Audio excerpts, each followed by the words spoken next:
Welcome. This is Dr. Michio Kaku, Professor of Theoretical Physics at the City College and the Graduate Center of the City University of New York, and this is Exploration. Every week in Exploration, we discuss the fascinating world of science and its impact on society. And today, leading off, we're going to summarize some of the top stories in science. Our lead story today concerns the great state of California.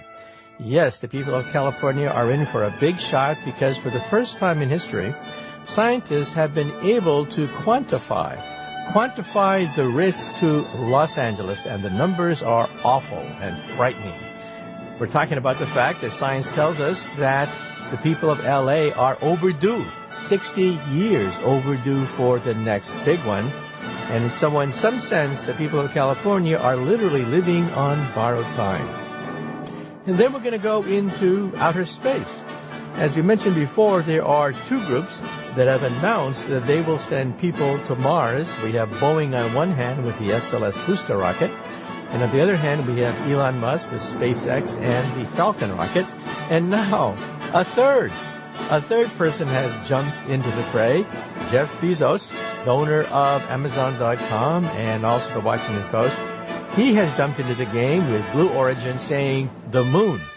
He wants to eventually create a moon base with perhaps millions, get this, millions of people living on the moon. And after that, what's next for him? Mars.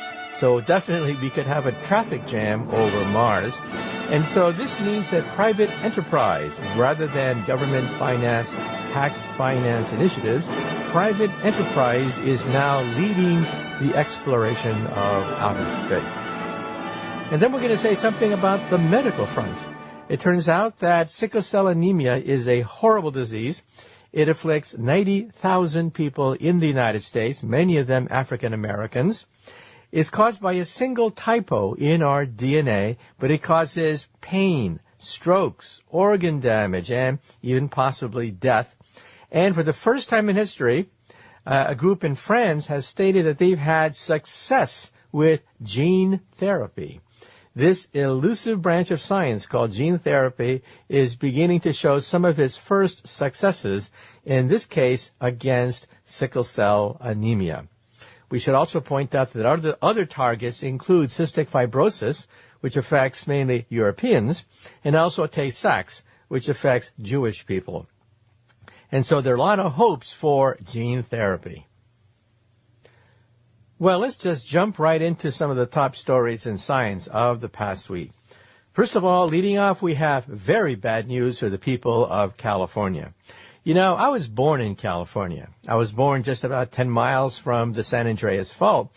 So in some sense, I've spent all my life being in the shadow of the big one, the next big shock, which is going to rock California. In fact, my grandfather was part of the cleanup operation of the 1906 earthquake that devastated San Francisco with a 7.8 earthquake. Well, now for the first time, instead of hocus pocus and magic, we have numbers, actual numbers that quantify the risk. And the final results are rather frightening. It shows that the people of Los Angeles, in some sense, are living on borrowed time, 60 years worth of borrowed time. Well, here's how they did it. Instead of simply griping about earthquakes, they dug into the soil. They dug into the soil about midway between Bakersfield and Los Angeles, near Highway 5. And by digging into the soil, you, of course, dig into dirt and soil that was laid down hundreds, thousands of years ago, layer upon layer upon layer. And they dug 1,200 years into the past. And what they found was amazing. They found evidence of not one, not two, but 10 major earthquakes that hit the San Andreas Fault over the last 1,200 years. And get this, the interval between these earthquakes was between 20 years and 200 years, with an average of 100 years. Now, what does that mean? First of all, the last big one in the southern part of the San Andreas Fault, the last big one was in 1857. It was a huge earthquake. It was probably a 7.9. It only killed 2 people. However, back then, there were simply not that many people in Los Angeles. And it was so big that it actually liquefied the soil. Under certain circumstances, you can liquefy the soil when the conditions are just right. And that's what happened with that earthquake. Now, if that earthquake were to happen again, how much damage could be attributed to that earthquake? Well, the USGS, the government, has done studies of what would happen if there's another earthquake along the southern end of the San Andreas Fault, this time looking east of Los Angeles. And the numbers they came up with were frightening. The numbers showed that, first of all, property damage to Los Angeles would be $200 billion. Now, that's billion with a B, not with an M. $200 billion in property damage, which, of course, is a good chunk of the gross domestic product of the United States of America. And realize, of course, that the economy of California is huge. The economy of California is comparable to the economy of France. So you can imagine what would happen if a gigantic earthquake were to hit Paris. Not only that, but the USGS scientists showed that casualties would be about 50,000. 50,000 people would be injured in the course of a major earthquake, which could last several minutes, not several seconds. And skyscrapers, up to 5 steel skyscrapers could in fact be toppled because of the severity of this earthquake. So in other words, we're talking about the big one. And again, no one knows precisely when it's going to happen. It could happen today, or it could happen decades from now. All we do know is that the average interval between big ones is about 100 years, but sometimes there are intervals of 200 years. Now, here's a riddle. And the riddle is, why have we been lulled to sleep for so many decades? In fact, all my life, I've heard projections about the next big one to hit San Francisco and L.A. Why so quiet? Well, when you look at the fossil record and you look at the evidence in the soil, you begin to think that maybe there's a reason for this. You see, back in 1857, it was a big earthquake, a 7.9 earthquake. The soil shifted by 20 feet. Think about that. Think of your house being ripped apart with one half of your house moving 20 feet from the other part of your house. And so, in other words, it was a huge shifting of the soil in 1857, releasing a tremendous amount of energy. So, in other words, the theory says that the reason why we've waited 160 years is because a lot of the tension was dissipated because of the earthquake of 1857. And we see this because the ground in the San Andreas Fault is shifting at the rate of about an inch a year. So the theory goes that the earthquake of 1857 was so large and ferocious that it dissipated a lot of the pent-up energy in the San Andreas Fault, and therefore, that's why there's been this long gap. Now, how long can this gap persist? Well, as I mentioned, sometimes the interval between earthquakes can be as large as 200 years. Sometimes as small as 20 years. So again, we're sort of back to hocus pocus and black magic. We really don't know for sure. All we can say is the following, that A, it's not a matter of if, it's a matter of when. Chances are in your lifetime, I repeat, chances are in your lifetime, you will see a huge chunk of Los Angeles destroyed. Property damage perhaps in the tens of billions to hundreds of billions of dollars. In other words, perhaps the greatest catastrophe to hit modern U.S. soil. It would be huge. It will happen. And it'll happen because tension is building up along the San Andreas Fault. Los Angeles, in some sense, is moving north. So millions of years from now, Los Angeles will be literally a neighbor of San Francisco because of the steady drift of the San Andreas Fault. So what does it mean for you now? All this talk is still hypothetical. We really don't know precisely when it's going to happen, but we know A, it's going to happen, and that B, we are overdue. On average, 60 years overdue for the next big one. What do we do? Well, there's short-term and long-term planning. Long-term planning is to change building codes. Building codes so that weakened buildings can be reinforced, so that skyscrapers can be reinforced so they can withstand the intensity of a 7.9 or an 8.0 earthquake. Building codes have to be strengthened and reinforced. Also, power plants. In the middle of an earthquake, the first thing you need is power. Power to energize telecommunications, power to energize machinery, power to get your nation back up to speed again. That means power lines have to be reinforced. Redundancy.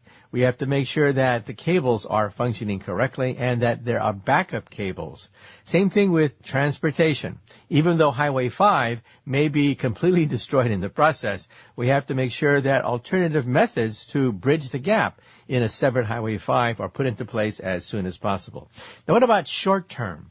Short-term implications are the first thing that schools can do is they can have sessions in schools devoted to earthquake safety. Where to go, what to do in case of an earthquake, how to contact your parents. The basics of being in an earthquake can be taught in schools. This is done in Japan. The Japanese people are regularly trained in drills. They know exactly where to go, what to do in case of an earthquake, and even then, after all this training in Japan, 10,000 people are estimated to have died because of the huge Fukushima earthquake, which, by the way, was a 9.0. Many, many times more powerful than the 7.8, which leveled San Francisco back in 1906. And then lastly, what can you do? What you can do, first of all, is get a first aid kit. Second of all, stock up on food and water, like canned goods, for example. Make sure you have batteries. Make sure you have a transistor radio in case the TV is out. And so that you are basically self-sufficient for a few days. So learn about earthquakes. Get to the internet. There's a lot of stuff out there concerning earthquakes. And remember, more than likely, it'll happen in your lifetime. More than likely, you will see it happen. It's a law of physics that all this tension building up for 160 years has to go someplace, and it could go towards ripping Los Angeles apart. And remember that the LA earthquake is caused by a rupture in the southern part of the San Andreas Fault. There are other sections of the fault where tension is also building up, so the people of San Francisco are also not out of the woods either. And in San Francisco, as you probably heard, there's a skyscraper which is tilting. A skyscraper which was not dug into the bedrock, and as a consequence is tilting and may eventually have to be torn down. Think about that. When was the last time someone had to tear down a skyscraper because a skyscraper is tilting? Now, you may say to yourself, well, why doesn't New York City have this problem? New York City has so many skyscrapers, and it's because bedrock. The bedrock underneath Manhattan is shaped like a U. One part of the U, which is near the surface, is Wall Street in downtown. The other part of the U is Midtown in Rockefeller Center. By drilling in Midtown and drilling in downtown, you drill right into the bedrock of the planet Earth. That's why Manhattan can have skyscrapers in Midtown and downtown, but not in between or beyond that. However, in San Francisco, sorry to say, in the financial district, they dug a skyscraper, but they did not anchor into the bedrock. And already, the skyscraper is beginning to tilt. Who would have thought? And then, news from outer space. We are talking about the battle of the billionaires. Yes, private enterprise now wants to colonize the universe. And as a consequence, the slow but steady progression of NASA budgets, which some people claim was overstuffed and bloated, has been changed with balance sheets and deadlines and concrete steps to begin the process of colonizing the moon and Mars. So let's begin. Well, a few years ago, it seemed so simple, and that is that Boeing would build the SLS booster rocket, which would then shoot the Orion space capsule into outer space, first with a flyby around the moon, an unmanned flyby, and then with a manned flyby around the moon, and then sometime, perhaps 10 years after that, on to Mars. Well, along comes a billionaire, Elon Musk, of Tesla Motors and SpaceX, and he says, no. That's much, much too slow. He has a vision, and that vision is that humanity must become a multi-planet species. We must, for our own survival, begin the process of establishing branches of humanity on Mars and elsewhere, and we need a new rocket to do that, a renewable rocket, a rocket that perhaps is 10 times cheaper than the SLX. Well, along comes Elon Musk and the Falcon Heavy. The Falcon Heavy is all set to rocket to the moon with an accelerated time frame. He wants to go to the moon this year. Later this year, an unmanned flyby to go around the moon. And then after that, a manned mission to the moon, perhaps as early as next year. And already, he says, he has 2 volunteers. 2 volunteers for this rather risky mission to go back to the moon after a 45-year gap. I mean, after all, NASA and our space scientists are a little bit rusty in terms of going back to the moon. But Elon Musk then wants to go to Mars by 2024, accelerating the whole program. And then presidential politics is getting into the mix because Donald Trump, seeing an opportunity for a photo op, wants to accelerate the SLS booster rocket so that in the first term, in Donald Trump's first term, we can have a manned mission to the moon, and by the end of his second term, by 2024, a manned mission to Mars. Well, if that isn't complicated enough, now we have Jeff Bezos of Amazon.com and the Washington Post, and he has billions to spare. And he, too, has this vision, a vision of having millions of people live on moon and live on Mars. And he has the bucks to back it up. He has his own rocket system called Blue Origin. It is also renewable. And the latest version of the Blue Origin rocket is called New Glenn. And he wants to shoot the New Glenn rocket to the moon. So I think he realizes that he's a few years behind Elon Musk, even though there's a rivalry between billionaires.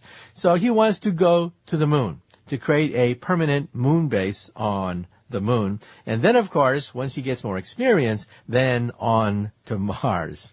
Now, where is NASA in all of this? NASA is being pretty much left in the dust because its plodding bureaucratic ways are no match for private enterprise because these billionaires sense profit, they sense vision, and of course they have huge egos to boot. They want to have their name in lights. So when the history books are written, the history books simply won't say that they were rich people. So what? No, these people were visionaries. So let's now talk about the pros and cons. First of all, going to the moon. Is that really economical? Well, first, let's look at the hard numbers. And the numbers are not very encouraging if you want to prospect for gold on the moon. First of all, the moon is very similar to the Earth. We have lots of moon rocks, and scientists are rather astonished to find that the chemical composition of the moon is very similar to the chemical composition of the Earth, leading us to suspect that the moon came out of the Earth. In fact, the leading theory is that about 4.1 billion years ago, an object about the size of Mars plowed into the Earth, shooting out tremendous amounts of dirt and debris into outer space, which eventually condensed because of gravity into the moon. So mining the moon, well, that's an iffy proposition because you could simply mine the Earth and not have to worry about the cost of booster rockets, which of course is very expensive. It costs $10,000 to put a pound of anything into orbit around the Earth. Just in an orbit around the Earth. That's your weight in gold. Now, Elon Musk has been able to get it down to about $1,000 a pound, which is a game changer. But, of course, you have to sustain it for many, many missions, and he hasn't done that yet. But, however, to put something on the moon would cost on the order of $100,000 a pound. So if you want to mine for minerals, it's much easier to simply mine it on the Earth rather than go to the moon. So what's the benefit of going to the moon? Well, twofold. First of all, some people suspect that there are exotic chemicals on the moon which are very hard to find on the Earth, like helium-3. Helium-3 would be very useful if we have fusion reactors, because we don't have that much of that rare chemical on the Earth. But the moon apparently seems to have some stockpiles of helium-3. Well, the problem is we don't have fusion reactors. The fusion reactor in southern France does not even use helium-3 for its fusion process. So it's, at this point, still science fiction. Science fiction as to whether or not we can get helium-3. Now, the other possibility is, why not simply mine the moon to create a self-sustaining colony so that they would use the minerals mined from the moon to create a moon base? Now, that in some sense makes more sense, because you're no longer transporting this material back to the planet Earth. In other words, you want to be self-sustaining. You may not make a lot of money, but on the other hand, it'll be self-sustaining, and so you'll be able to maintain a moon base, even though you won't become a billionaire mining the materials on the moon. And next, of course, we have the problems of being on the moon. The moon has no air to speak of. It is cold for the most part. It is very dangerous in terms of radiation. Scientists and prospectors and astronauts would have to perhaps dig into the soil of the moon and live perhaps in a lava tube before they can create the first moon base. And so, yes, there are question marks as to whether or not it's economical. But that doesn't stop these billionaires, because they want to see their name in the history books. They may not make a lot of money going to the moon, creating a moon base, unless, of course, they hit pay dirt with some kind of exotic mineral there. But if they don't find this exotic mineral on the moon, they want their name in lights. And in terms of how Elon Musk feels about it, what they want to do is something even more ambitious, and that is create a multi-planet species. Their attitude is it's simply too dangerous to put humanity on one planet. We should be multi-planet, so that in case of a meteor strike, case of ice ages, gigantic plagues, we have an insurance policy, a backup policy for the human race. And now I'd like to shift gears away from outer space to talk about inner space, and that is gene therapy. Gene therapy had a lot of promise years ago, but there have been setbacks, and so the progress has been rather disappointing in terms of editing our genes. That is, editing our genes to make us healthier and more vibrant and more productive. Well, let's talk about some of the genes that could be broken. First of all, we have sickle cell anemia, which afflicts about 90,000 Americans here in the United States. We also have, in addition to sickle cell anemia, cystic fibrosis, which affects mainly Caucasian people from Northern Europe. And also we have Tay-Sachs, which affects mainly Jewish people. And all three are caused by a single typo in our DNA, which causes so much suffering. In the case of sickle cell anemia, it causes extreme pain. It causes the normally round blood cells to be sickle-shaped, in which case they don't go through capillaries very well. And so we have problems with the circulation system in these individuals. And as a consequence, they have a number of problems, including a shortened lifespan because of sickle cell anemia. Now, around the Earth, there are 275,000 people every year on the Earth that are born with sickle cell anemia. And then the question is, well, why didn't evolution eliminate that bad gene?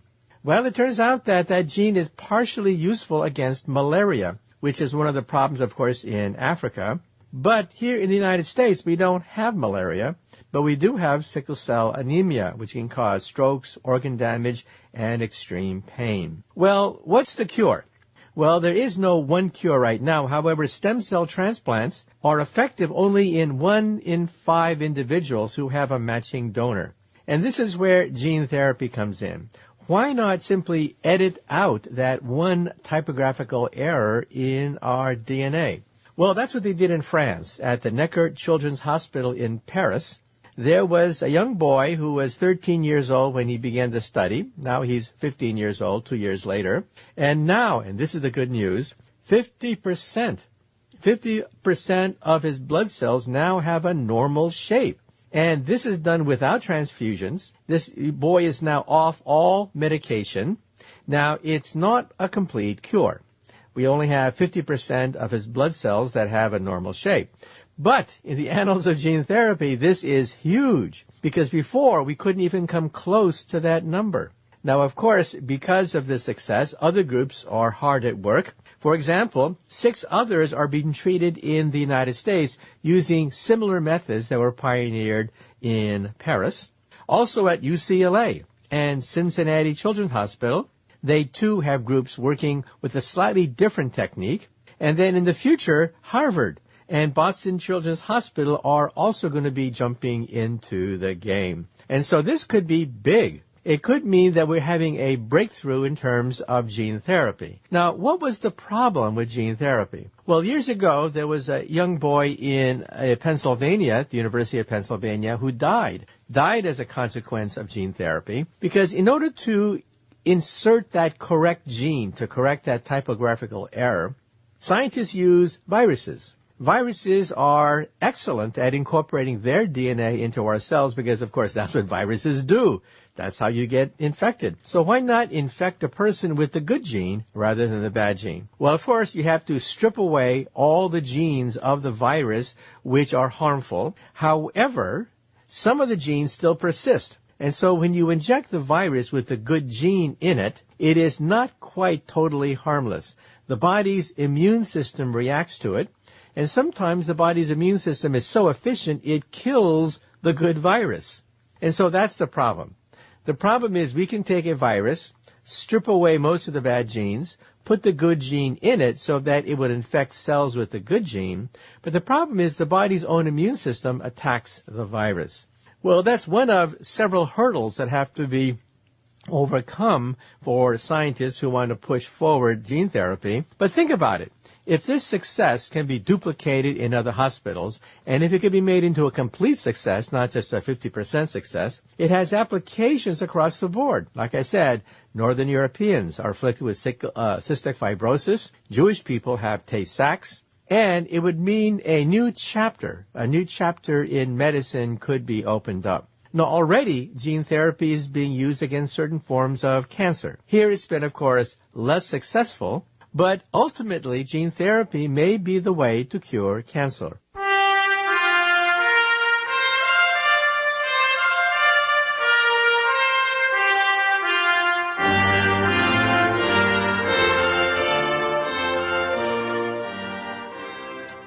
Well, I'm afraid that's it for the first part of exploration. In the second part of exploration, we'll talk about rockets. But what happens when the designer of the rocket happens to be a member of the Nazi Party? We're going to be talking about the life of Wernher von Braun, perhaps one of the greatest rocket scientists of all time, who happened to work for both the United States, propelling the Saturn rocket to the moon, and also the Nazis. And once again, this is Dr. Michio Kaku, Professor of Theoretical Physics at the City College and the Graduate Center of the City University of New York, urging you to listen to the second part of exploration when we talk about, well, what happens when the rockets come down on somebody else's property.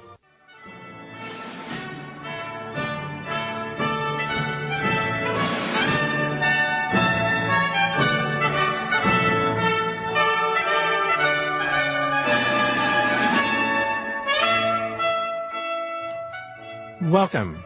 Once again, this is Dr. Michio Kaku, Professor of Theoretical Physics at the City College and the Graduate Center of the City University of New York, and this is the second half of Exploration. In the first half of Exploration, we talked about a summary of the big science stories, including a possible giant earthquake in California, but also the battle of the billionaires, as billionaires race not just to the moon, but also Mars. However, we have to realize that when you look at the history of rocketry, there's a very dark chapter, because the man who helped to propel the United States to the moon, beating the Russians, Wernher von Braun, also worked for the Nazis.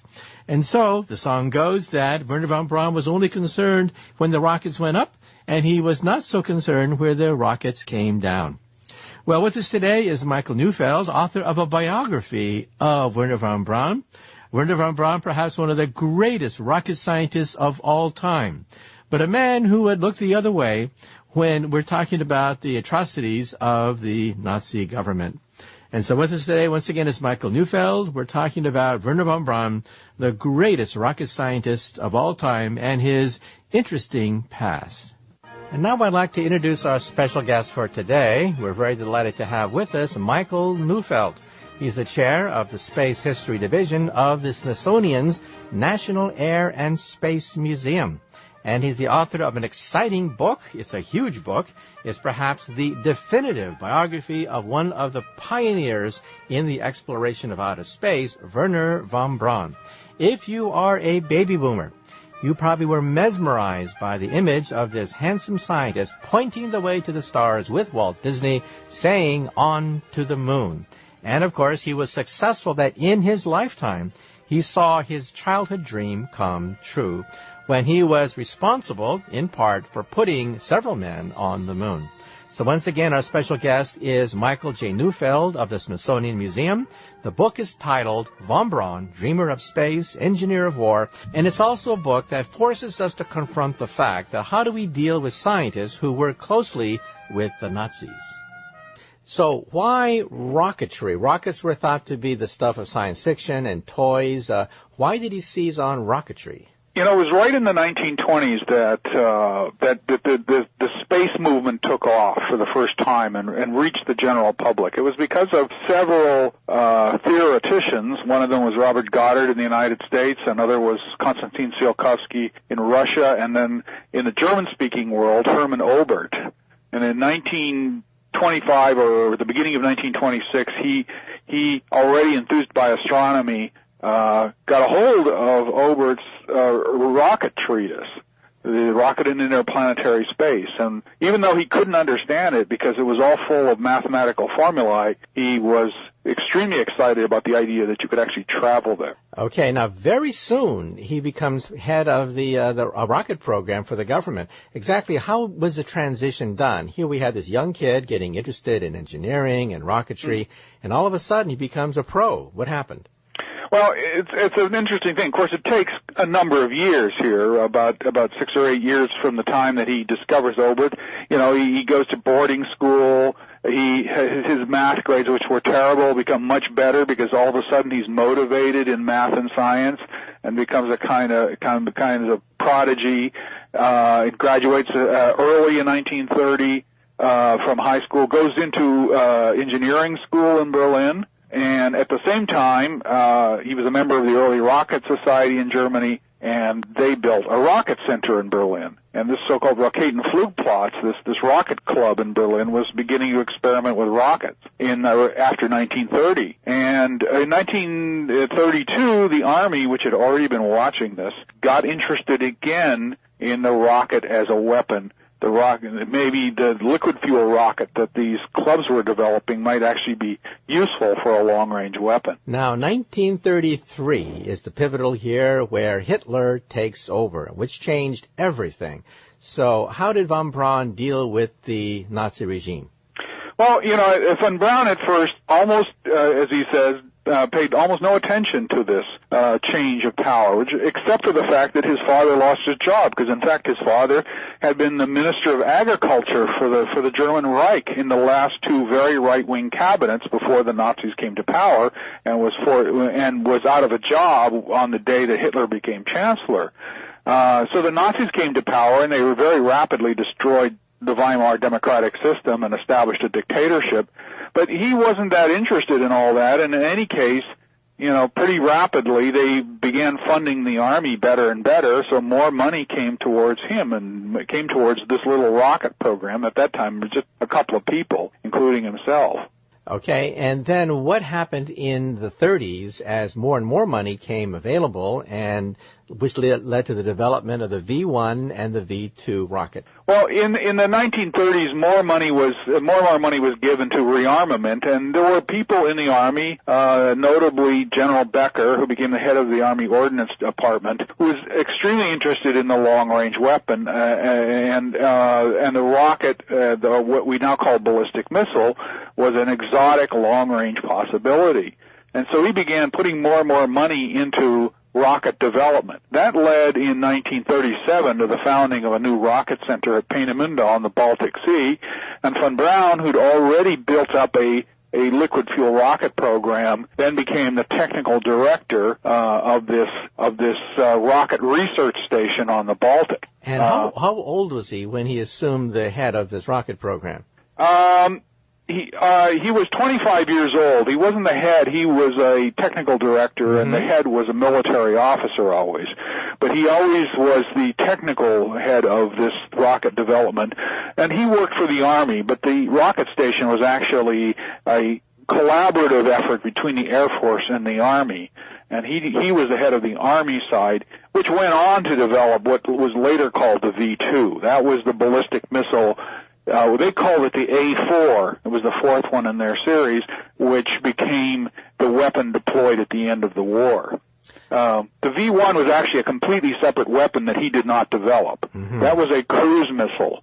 It was essentially a small jet airplane, which the Luftwaffe or Air Force developed during World War II. Okay, now the question is, how did he deal with the Nazi regime? Was he aware that slave labor was used to build these gigantic rockets? Well, he was, of course, quite aware of what was going on. In 1937, they asked him to join the Nazi Party, so he said, well, okay, why not? In 1940, the SS came and pressured him to become an officer, and he asked around, and they said, he said, I couldn't really say no, and that was partly because he didn't really have any strong moral principles other than furthering his career, and above all, going into space is what he really wanted to do. And then in 1943, the problem came up, how are we going to assemble the V-2, and who is going to do it? And there was a real manpower shortage because of the Eastern Front. And so the decision was made by others to use concentration camp labor. And then the last phase of this, and the worst of this, is that they went underground in the fall of 1943 because of an air raid on Peenemünde by the Royal Air Force. And that's when the really horrible conditions for concentration camp labor set in. And at that time, von Braun was underground. He saw the concentration camp laborers. He saw the conditions. He was involved in decision-making about using concentration camp prisoners, which means that he certainly couldn't say that he bore no responsibility for it. Okay, now he wasn't the only one in that position. That is, top scientists who worked with the Nazi regime, Werner Heisenberg, the man who was in charge of the German atomic bomb program, was in a very similar situation. And so the question is, were these people Nazis at heart? Did they simply join the regime and work the regime because they wanted to further science? Was it careerism? Exactly why did they collaborate, in fact work and head up large parts of the Nazi war machine? Well, in the case of Heisenberg, he was never a member of the party. He managed to evade doing that. I think both of them fundamentally came out of very conservative backgrounds, conservative families that were nationalistic. And therefore, they felt that they were working for Germany and they were working for German interests. I don't think either Heisenberg or von Braun were fundamentally believers in National Socialism in that way. Von Braun, more than Heisenberg, I think, was taken in by the Nazi regime, was somewhat enthusiastic for Hitler and the conquests and the achievements of the Third Reich, as they appeared to be up until they started losing the war.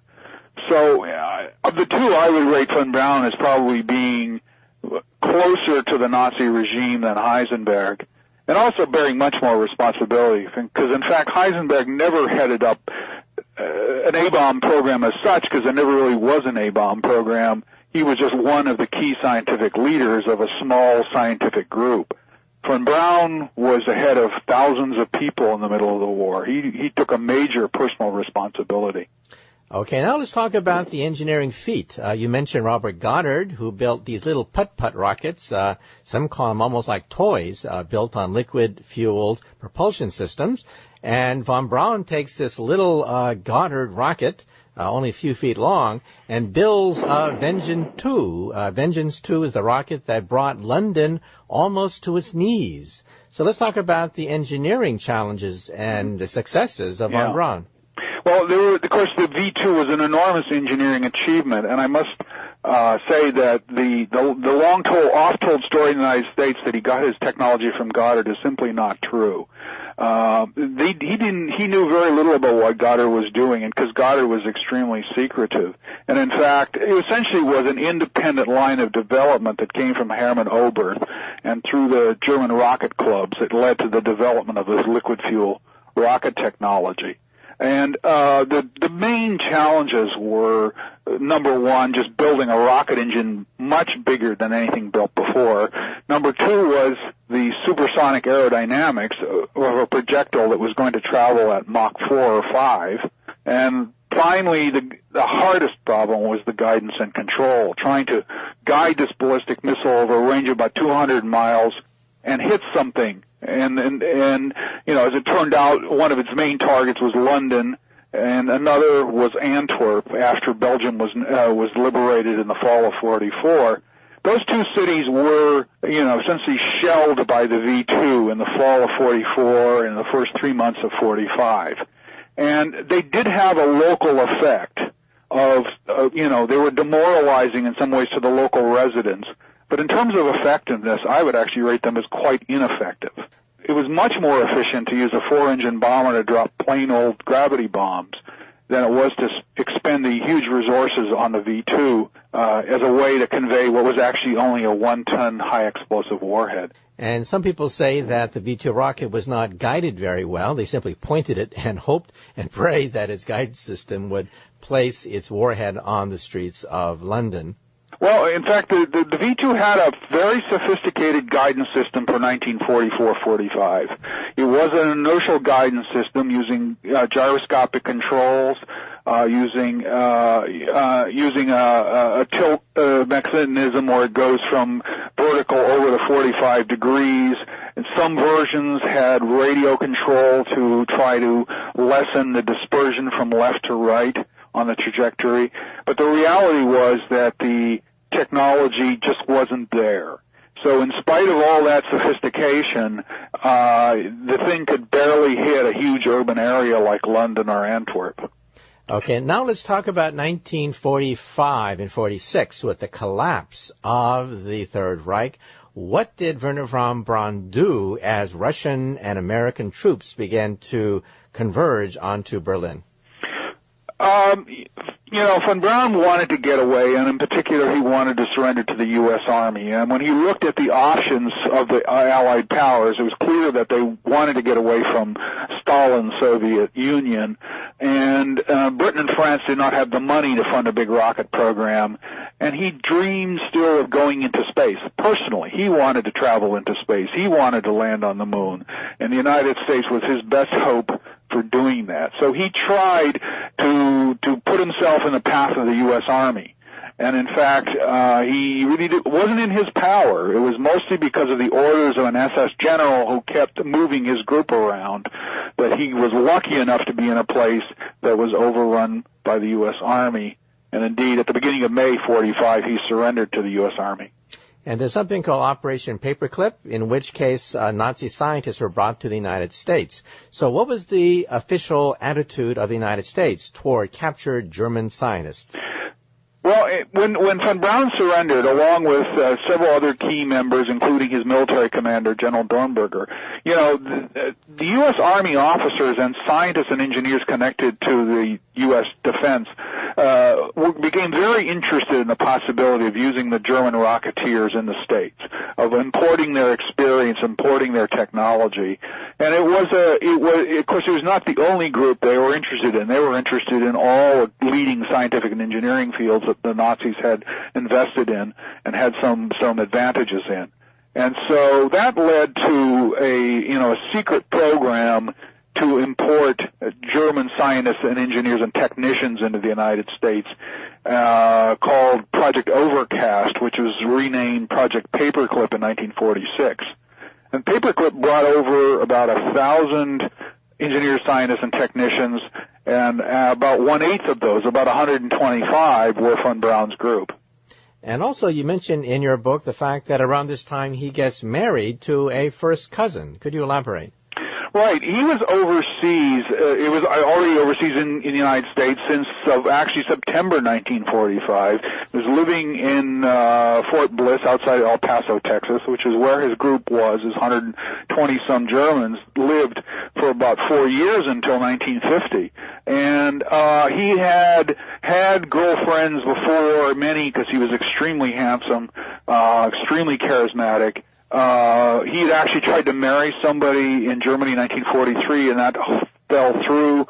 And towards the end of the war, he became very interested in a very beautiful first cousin, Maria von Clistorp, who was a member of a family he was very close to. And in late 46, he wrote to her, and now that she was 18, and asked her to marry him. And she felt the same way, and so they agreed to engagement by mail. And he came over in March 47, guarded by U.S. Army MPs the entire time, because they were afraid of a Soviet kidnap attempt, and he was still somewhat, watched by us. Who was he? Was he loyal? Was he useful? So he actually was brought over to Germany and married her in a ceremony in Landshut, Bavaria, in March 1947. Okay, now let's talk about 47 to 57. What was happening then? Some people think that America was sleeping while the Russians were soaring ahead with its rockets program. But what was von Braun doing between 47 and 57? Well, from, up until 1950, he was heading this small rocket group for the U.S. Army in El Paso, and they helped to launch the V-2s in White Sands, New Mexico, nearby. And they were developing a cruise missile, actually, but they had very little money, because in fact we weren't very interested in the arms race with the Soviet Union until after the Korean War started. And we did not invest in ballistic missile technology very heavily until 1954. And that was the year the Eisenhower administration sort of launched a crash program to build an ICBM, because of the Soviet rocket developments were getting worrisome. They were getting ahead in rocket development. Now, we never quite caught up that advantage that they had built up early on after World War II, because in 1957 we were caught by surprise to some extent by the first ICBM that the Soviets launched, immediately followed by Sputnik when they launched the first satellite in October of 57. Okay, now let's talk about that historic launching of Sputnik. What was the reaction of the Eisenhower administration? What was the reaction of the public when the Russians beat the pants off the United States? The Eisenhower administration was rather calm about the whole thing, which just tended to infuriate many people in the United States even more, because we had advance warning that they would have a rocket and satellite capability. And the Eisenhower administration actually did not mind that some ways that they set the precedent that you could overfly other countries, because ultimately Eisenhower is most interested in photo reconnaissance satellites, being able to take pictures of the Soviet Union. But the public was increasingly infuriated, especially after Sputnik 2, with the dog only 1 month after Sputnik 1 demonstrated that they had this big rocket, this big launch capability. And so over the fall of 57, the furor over the Soviets beating us got heavier and heavier. And that brought the Eisenhower administration under pressure, ultimately accepting that von Braun would be allowed to launch a satellite in addition to our official satellite program, Vanguard. Okay, and let's talk about Vanguard. I mean, here we have the Russians launching Sputnik 1, Sputnik 2, a dog in outer space. People are hysterical. They're saying that perhaps hydrogen bombs will be raining from outer space, and the Vanguard rocket was a dud. Explain the impact of what happens when America's great hope turns out to be a dud.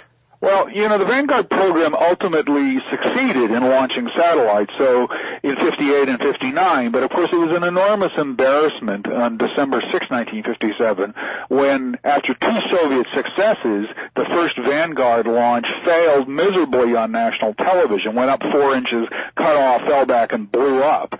And so this was essentially the third in a series of humiliations. Although they then launched a satellite in March 57, in the meantime, von Braun and the Army got their chance and they launched the first U.S. satellite on January 31st, 1958, Explorer. And tell us a little bit about that, because the public impact was absolutely staggering. Here was a German come to America to launch America's hope, as the press said. You know, by the time that von Braun was famous for launching Explorer, he was already famous for doing other things, notably for writing articles about space travel in Collier's magazine in the early 50s, and for appearing on Disney TV shows in 1955. So he had already made himself into a famous man and had become a U.S. citizen in 1955. So he had an image with the public that many had already accepted, that he was probably our leading rocket engineer, leading American rocket engineer. So, you know, people accepted this pretty well. I mean, obviously there were always people who had questions about his Nazi past, but the Army and his own accounts of his past sort of swept the problems under the rug and tried to make him look as good as possible. Okay, so what happens after 57? NASA gets formed, huge amounts of money is available. What happens after 57? Right. You know, of course, 57 and the Sputnik launches this into a space race. It launches us into a race with the Soviet Union over space, which is continually fueled by, of course, one Soviet first after another. You know, the first satellite, the first dog in space, and then later on the first thing to go into escape velocity into orbit around the sun, the first thing to hit the moon, and so on, and eventually in 1961, the first man in space, Yuri Gagarin. So all of these Russian firsts only fueled this expansion of American space development. And von Braun ends up playing, of course, a very important role in that. His rocket group for the Army is transferred to NASA in 1959-60 and becomes Marshall Space Flight Center. And in the meantime, while this is happening, the Saturn program begins. Its first version of the Saturn, later called Saturn I, is designed to be a heavy lift vehicle for putting things in orbit. And, of course, ultimately after Yuri Gagarin, Kennedy decides to go to the moon, and Saturn becomes the basis ultimately for the development of the moon rocket, Saturn V. Okay, now 1961, the Russians put the first man in orbit around the Earth. America once again has another nervous breakdown, and there's enormous pressure, as you mentioned, on Kennedy to stake out the next goal. What was the reaction of the engineers? Did they think that Kennedy was unrealistic by saying that by the end of the decade we will put men on the moon, or did they think that it was going to be easy? Well, certainly no one thought it was going to be easy to put humans on the moon by the end of the 1960s. I mean, everyone saw that it was an enormous challenge. The reaction varied, actually, depending on who you were talking to. And I know that many of the people involved with the early Mercury program, they hadn't even gotten a human up yet. Alan Shepard was launched about 3 weeks after Yuri Gagarin for a little 15-minute hop. And then 3 weeks later, Kennedy announced going to the moon, and they said, this is really hard.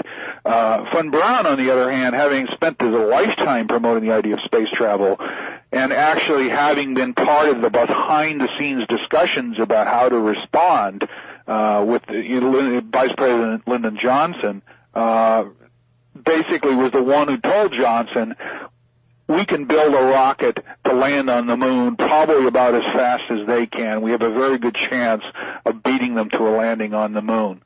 Well, that concludes our interview with Michael Neufeld, author of an exciting new book, a biography of Wernher von Braun, perhaps the greatest rocket scientist of our time, the man who helped to propel the United States and the Saturn rocket to go to the moon, to beating the Russians, but a man who also willingly worked for the Nazis. Now, my own personal point of view is as follows, and that is science is like a sword, like a hammer, like a machine gun. It's a weapon. However, it depends on who wields the weapon. Will the sword of science be used to cut against people, to be used to cut against the people and create misery and poverty and disease? Or will it be used to liberate? Will it be used to educate, to heal the sick, and to create freedom for the largest number of people? Now, some people say that, well, the atom in some sense is evil, and we never should have split the atom. Well, I don't think so, because sooner or later, somebody would split the atom, because you cannot uninvent atomic physics. However, you can exercise your right democratically for the control of this volatile technology. So, once again, science is a sword. It depends on who wields the sword, and that's where you come in. You come in because you, the listener, will hopefully be energized and educated so that you want to make a statement. You want to make sure that science is used for the benefit of the human race rather than to exterminate the human race, and realize that rocketry has an enormous number of benefits. Many of the benefits that we see in society today is a direct consequence of the rocket program unleashed back in the 1950s. But let's be honest. If you look back at the history of it, you realize that, well, there's the Nazi Party.